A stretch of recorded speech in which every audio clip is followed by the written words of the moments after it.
Welcome to No Nonsense Psychiatry, the podcast that cuts through the noise and the confusion surrounding mental health.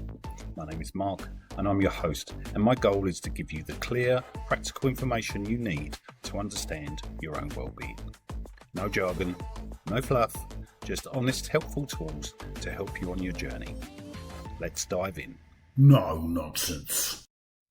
Welcome back to No Nonsense Psychiatry, the podcast dedicated to giving you actionable insights into your mental health. I'm your host Mark, and this is episode 77, Admitting You Were Wrong. Today we're talking about a phenomena that is a central theme in psychology and life. The person who refuses to admit a mistake and suffers massive consequences as a result.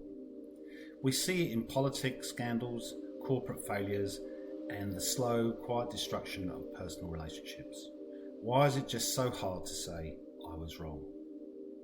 We're going to dissect this powerful psychological root of this denial, from the need to protect a fragile ego to the paralysing discomfort of cognitive dissonance.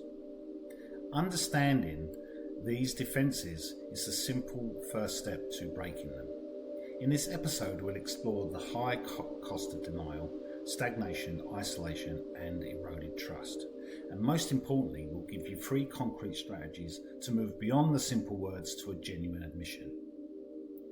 How to externalise the mistake so that you don't shatter your identity, and the power of active listening and validation to truly understand the impact. How the two transition from apology to action plan and repair. And because the good news is, admitting that you're wrong isn't a sign of weakness. It's the foundation of true resilience, credible leadership, and strong relationships. So let's dive in, eh? That phenomenon, people refusing to admit a mistake and suffering significant consequences as a result. It's not only common, but it's a central theme in psychology, literature, and everyday life. We hear about it constantly, though often the focus is on the outcome, the consequence, rather than the underlying refusal to admit the mistake.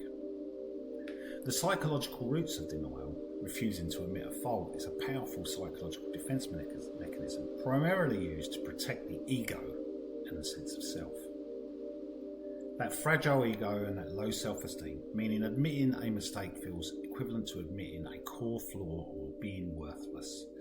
The ego is so brittle to handle the concept of imperfection. It leads to psychological rigidity, closed-mindedness, and the inability to learn from experience or accept constructive feedback. Cognitive dissonance, meaning the severe mental discomfort created by holding two conflicting ideas, i.e., I am a competitive person versus I just performed a highly incompetent. For instance, I am a competent person versus I've just performed a highly incompetent action.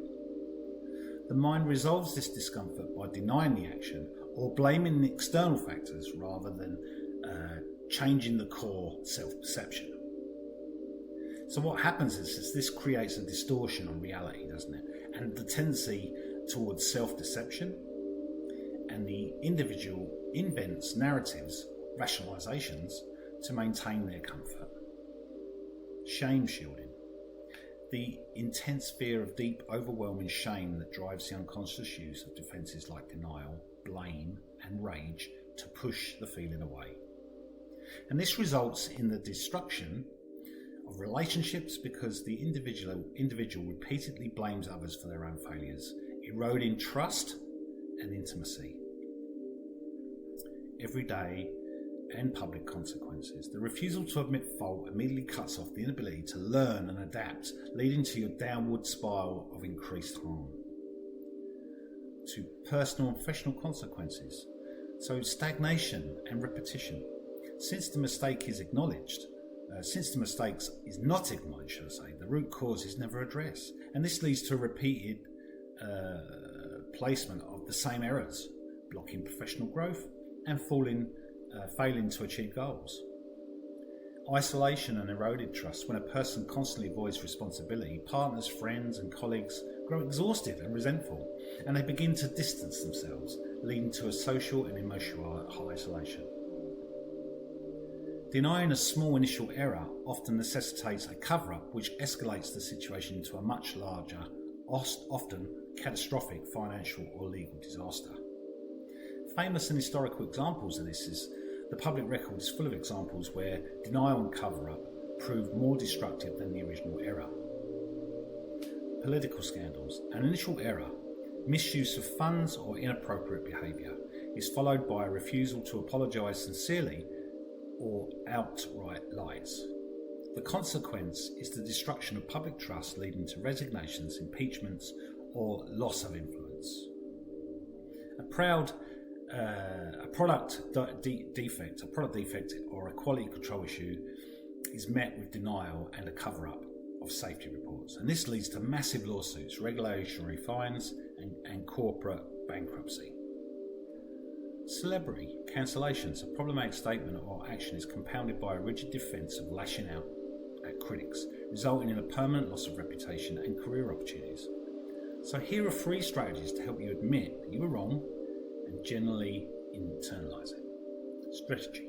Externalising the mistake. It's a thing, not a reflection of you. My mistake means I am a failure. This strategy separates the action from your identity. How to do it. Use precise language.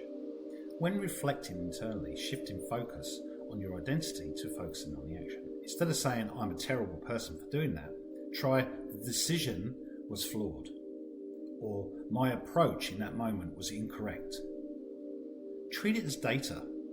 View the mistake as not as a moral failing, but as an invaluable data for your future self. What specific variables led to that negative outcome? The more specific you can be about the area, e.g. I misjudged the timeline or I assumed the other person knew my expectations, the less it feels like a total character failure. When you speak, make the admission about your error, not your worth. Say I was wrong about X and I truly apologise for the effect my flawed decision had on you. Why this works is this practice reduces shame and cognitive dissonance, and by treating the mistake as an external event or a piece of bad data, your ego doesn't have to fight so hard to protect itself, making it a genuine, humble admission possible. Next is the strategy, active listening and validation. A truly meaningful admission requires you to understand and acknowledge the impact of your mistake on the other person, rather than just focusing on your own guilt and discomfort. Prioritise the listener. Before you admit your mistake, ask the person how your action affected them and listen without interrupting or defending yourself. Your goal is to fully absorb their perspective.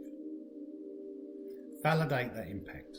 Reflect back what you heard. Use phrases like, I understand that I did X and it made you feel Y. You are absolutely right to feel frustrated, hurt, disappointed because of my actions. Keep your but out. Never follow your apology with but. Okay, e.g. I'm sorry, but I was stressed at the time. The but invalidates everything you said, and it shifts the focus back on excusing your behaviour. Okay, so leave the but out. Why this works is a true apology validates the other person's reality. By actively validating their feelings, you prove that your admission isn't just about clearing your own conscience. It's about acknowledging the consequences and restoring the relationship. Next is the action plan, moving from the apology to repair. A truly meant admission of wrongness is incomplete without articulated plan for repair. And this provides you with a move past mere words and are committed to accountability. How do you do this? You propose concrete repair. After your apology, clearly state what you will do differently next time. And this can be a short or long-term thing. I was wrong to ignore your texts. Going forward, I will dedicate 5 minutes every evening to responding to any messages I've missed. Seek feedback on your fix. Don't assume that your plan is the right one. Ask the affected party, what can I do to make this right? And what specific steps can I take to ensure this doesn't happen again? More importantly, follow through. The most powerful proof of truly meant admission is the subsequent change in behaviour. If you implement the action plan, you are reinforcing to yourself and to others that you genuinely learn from your error. And this strategy shifts the energy from the negative, the mistake, to the positive, being the solution. And it demonstrates self-efficacy, the belief that you can execute the behaviour necessary to prevent mistakes in the future, which is a key component of good mental health.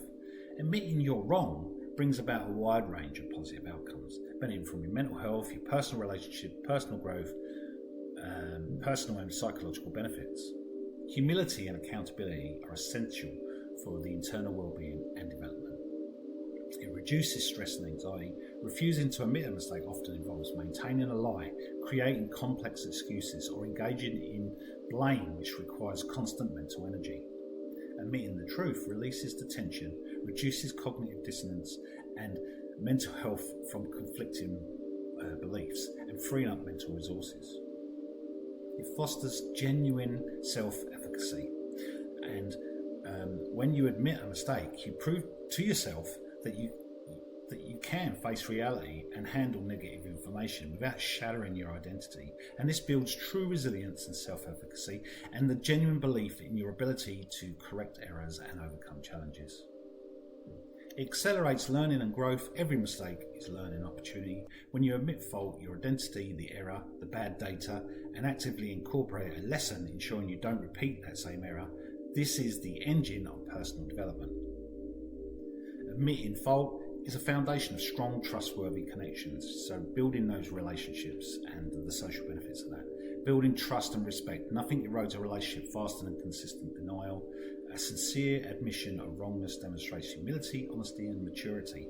It tells the other person, I value our relationship more than my ego, which significantly deepens their trust and respect for you. It creates psychological safety. In a professional or family setting, when leaders or parents admit mistakes, it creates a safe environment where others feel permission to take calculated risk and speak up about problems and admit their own errors without fear of punishment. And this leads to better problem solving and greater team cohesion. It resolves conflict quickly. When you genuinely take ownership, it removes the need for the other party to fight to prove that they are right. And this immediately de-escalates conflict, allowing the shift from blame to repair and moves the relationship towards solution. In professional life, accountability is often rewarded